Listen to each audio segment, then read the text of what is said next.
আসসালামু আলাইকুম। এখন শুনবেন সংবাদ শিরোনাম। যুক্তরাষ্ট্রের যৌথ হামলার জেরে অনেকটাই যোগাযোগ বিচ্ছিন্ন ইরান। অন্তত 53 শিক্ষার্থী নিহত। তেল আবিব, কাতার সহ পার্শ্ববর্তী 5 দেশে তেহরানের পাল্টা আক্রমণ।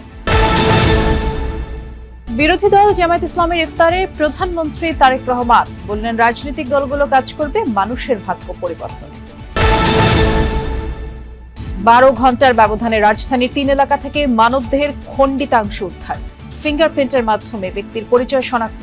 নিহত ওবায়দুল্লাহর বাড়ি নরসিংদীর শিবপুরে। গভর্নর নিয়োগে দুর্বল প্রক্রিয়া অনুসরণ করেছে সরকার, মত সিপিডির। যুক্তরাষ্ট্রের সঙ্গে চুক্তি বৈষম্যমূলক, বাধাগ্রস্ত করবে এলডিসি উত্তরণ।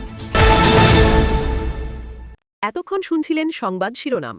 এখন শুনবেন বিস্তারিত। 3 যুগের ইসলামী শাসনকে উৎখাতের লক্ষ্যে ইরান জুড়ে হামলা শুরু করেছে যুক্তরাষ্ট্র ও ইসরায়েল। স্থানীয় সময় শনিবার সকালে বিমান ও যুদ্ধ জাহাজ থেকে একের পর এক মিসাইল ছোড়া হয়। সর্বোচ্চ ধর্মীয় নেতা আয়াতুল্লাহ খামেনি সহ দেশটির শীর্ষ নেতাদের অবস্থানই ছিল টার্গেট। 2টি স্কুলে চালানো হামলায় 53 শিক্ষার্থীর প্রাণ গেছে। আজ রাতেই খামেনিকে উৎখাতের ঘোষণা দিয়েছেন মার্কিন প্রেসিডেন্ট ডোনাল্ড ট্রাম্প। একযোগে বিস্ফোরণ তেহরানের বেশ কয়েকটি স্থানে। শনিবার স্থানীয় সময় সকাল 10টা নাগাদ মুহুর্মুহু এই ক্ষেপণাস্ত্র হামলা চালিয়েছে ইসরায়েল ও যুক্তরাষ্ট্র। প্রথম দফায় অন্তত 30টি স্থান টার্গেট করে চালানো হয় হামলা। সর্বোচ্চ নেতা আয়াতুল্লাহ আলী খামেনি সহ সিনিয়র নেতারা ছিল হামলার লক্ষ্য। এরপর আরও কয়েক ধাপে হামলা হয়েছে অন্তত 5টি শহরে। দক্ষিণ ইরানের একটি গার্লস স্কুলে হয়েছে ভয়াবহ হামলা। এই অভিযানের নাম রোয়ারিং লায়ন দিয়েছে ইসরায়েল। খামেনি প্রশাসনের পতন না ঘটানো পর্যন্ত হামলা চালিয়ে যাওয়ার ঘোষণা দিয়েছেন প্রধানমন্ত্রী বেনিয়ামিন নেতানিয়াহু। ইসরায়েল ও যুক্তরাষ্ট্র একটি যৌথ অভিযান শুরু করেছে, যার নাম অপারেশন রোয়ারিং লায়ন।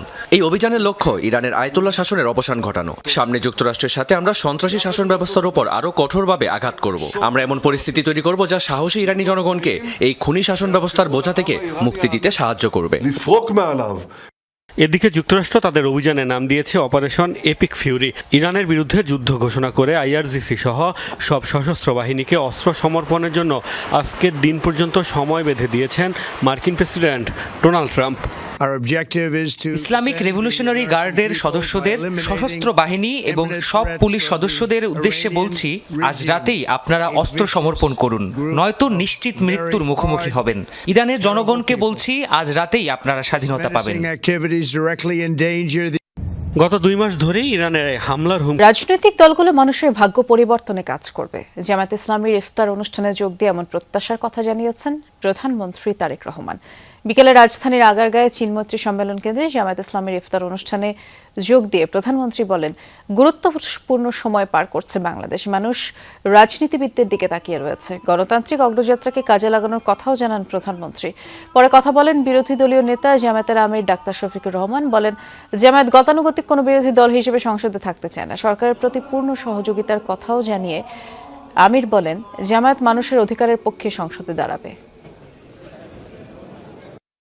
গণতন্ত্রের যাত্রা যেটি সূচনা হচ্ছে বা হয়েছে নির্বাচনের মাধ্যমে, সেটির সুযোগ পেয়েছি। এই ত্যাগের মাধ্যমে, এই আত্মত্যাগের মাধ্যমে হাজারো মানুষের অত্যাচার, লক্ষ মানুষের নির্যাতনের মাধ্যমে আমরা আমাদের বাক, ব্যক্তি স্বাধীন গণতান্ত্রিক অধিকার চর্চার সুযোগ আমরা ফিরে পেয়েছি। আমার পক্ষ থেকে আপনাদের প্রতি গভীর কৃতজ্ঞতা জ্ঞাপন করছি যে আপনারা আমাদের দাওয়াত কবুল করে কষ্ট করে আজকে এখানে হাজির হয়েছেন। আল্লাহ তাআলা আপনাদের এই কষ্টের উত্তম জাযা আপনাদের সকলকে দান করুন। আজকের এই দিনটা আমাদের কাছে 2টি দিক থেকে অত্যন্ত তাৎপর্যপূর্ণ। রাজনীতি গতিশীল বিষয়, এই গতিশীলতা মেনে নিতে হবে। জাতীয় স্বার্থে সংসদকে প্রাণবন্ত করা হবে বলে জানিয়েছেন স্বরাষ্ট্রমন্ত্রী সালাউদ্দিন আহমদ। বিকেলে এনসিপির প্রতিষ্ঠাবার্ষিকী ইফতার অনুষ্ঠানে তিনি বলেছেন, জাতীয় সংসদ হবে আলোচনার কেন্দ্রবিন্দু। এ সময় এনসিপির আহ্বায়ক নাহিদ ইসলাম বলেন, ফ্যাসিবাদের বিচার না হলে যে কোনো সময় আবার মাথাচাড়া দিয়ে উঠতে পারে স্বৈরাচার। দ্রুত স্থানীয় সরকার নির্বাচন দেওয়ার আহ্বান জানিয়ে বলেন, তৃণমূলকে আরও শক্তিশালী করতে হবে। অন্তর্বর্তী সরকারের আমলে যত অধ্যাদেশ দেওয়া হয়েছে সেগুলো বাস্তবায়নেরও আশা প্রকাশ করেন নাহিদ ইসলাম। এনসিপি যেন সত্যিকার অর্থে দেশের মানুষকে প্রতিনিধিত্ব করে। রাজধানীর পৃথক 3 এলাকা থেকে 2টি হাত, 2টি পা উদ্ধার করা হয়েছে। 12 ঘন্টার ব্যবধানে এগুলো উদ্ধার করে পুলিশ। ফিঙ্গারপ্রিন্ট শনাক্তের পর দেহের খণ্ডাংশগুলো একই ব্যক্তির বলে তথ্য দিয়েছে তারা। শনাক্ত হয়েছে ব্যক্তির পরিচয় এবং তার নাম ওবায়দুল্লাহ। গুলিস্তানে একজন চিকিৎসকের চেম্বারে কর্মরত ছিল সে। সকাল 9টা গুলিস্তানের জাতীয় স্টেডিয়ামের 4 নম্বর গেটের লাইট পোস্টের নিচে একটি কালো পলিথিনের ব্যাগ দেখতে পায় স্থানীয় লোকজন। ব্যাগটি দেখে সন্দেহ হয় তাদের। খোলা হলে দুটি কাটা হাত দেখতে পায় তারা। খবর দেওয়া হয় থানায়। পুলিশ এসে উদ্ধার করে সেগুলো। এখানে একটা বস্তার মধ্যে ছিল, পরে পুলিশ এটা বস্তা থেকে বের করে দুইটা হাত একসাথে রাখছে আর কি। হাত পরে আছে দুইটা একদম পুরোপুরি।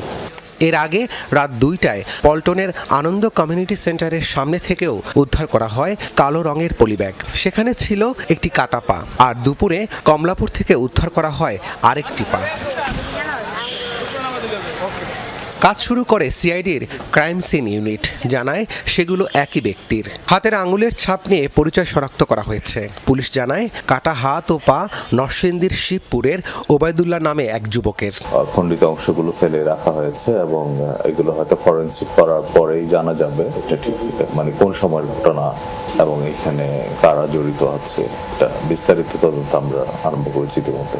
নিয়োগে দুর্বল প্রক্রিয়া অনুসরণ করেছে সরকার। আরো ভালো নিয়োগ দেওয়ার সুযোগ ছিল বলে মনে করে সিপিটি। সকাল সেন্টার ফর পলিসি ডায়ালগ সিপিটির মিডিয়া ব্রিফিং এ বিষয়টি সামনে আসে। বলা হয় স্পর্শকাতর জায়গায় চেয়ে ভালো নিয়োগ কাম্য ছিল। যুক্তরাষ্ট্রের সাথে সই হওয়া এগ্রিমেন্ট অন রেসিপ্রোকাল ট্রেড বা এআরটি চুক্তি সমালোচনা করে সিপিডি। বলা হয় চুক্তি বৈষম্যমূলক, এলডিসি উত্তরণকে বাধাগ্রস্ত করবে। নতুন সরকারের অর্থনৈতিক ও সামাজিক খাতে নীতি প্রশাসনিক সিদ্ধান্ত নিয়ে পরামর্শ তুলে ধরে সিপিডি। শপিং মল ও বিপণী বিতানগুলোতে শুরু হয়ে গেছে ঈদের আমেজ। বছর জুড়ে ঈদের অপেক্ষায় থাকে শিশুরা, যা শুরুই হয় নতুন পোশাক কেনা থেকে। বাবা মায়ের হাত ধরে পছন্দের পোশাক বেছে নিতে ব্যস্ত ছোট্ট ক্রেতারা। তবে সময়ের সাথে ছোটদের পোশাকেও ভিন্নতা এবং নান্দনিকতার ছোঁয়া এসেছে। রাজধানীর শপিং মল আর মার্কেটগুলোতে ঈদের কেনাকাটা জমে উঠতে শুরু করেছে। রং, নকশা আর নতুন ট্রেন্ডের পোশাকে সাজানো দোকানগুলো। শিশুদের frock, gown, panjabi, sherwani, 3 piece সব ধরনের পোশাকেই থাকছে ঈদের বিশেষ ছোঁয়া। শিশুদের পছন্দের কথা মাথায় রেখে পোশাকে লাল, নীল, গোলাপি ও সবুজ রঙের ব্যবহার বেশি দেখা যাচ্ছে। প্রিন্সেস ড্রেসগুলো বেশি পছন্দ। আমি পিঙ্ক, হোয়াইট এই ড্রেসগুলো বেশি পছন্দ করি। আমি শার্ট পাঞ্জাবি খুঁজতেছি আর হলুদ আর নীল আমার সবচেয়ে পছন্দ। টার্ন ড্রেস পছন্দ, colour white, blue colour panjabi, একটা কোটি, একটা টুপি, একটা শার্ট। শুধু ডিজাইন নয়, অভিভাবকদের নজর আরামদায়ক কাপড়ের দিকেও। গরমের কথা মাথায় রেখে কটন,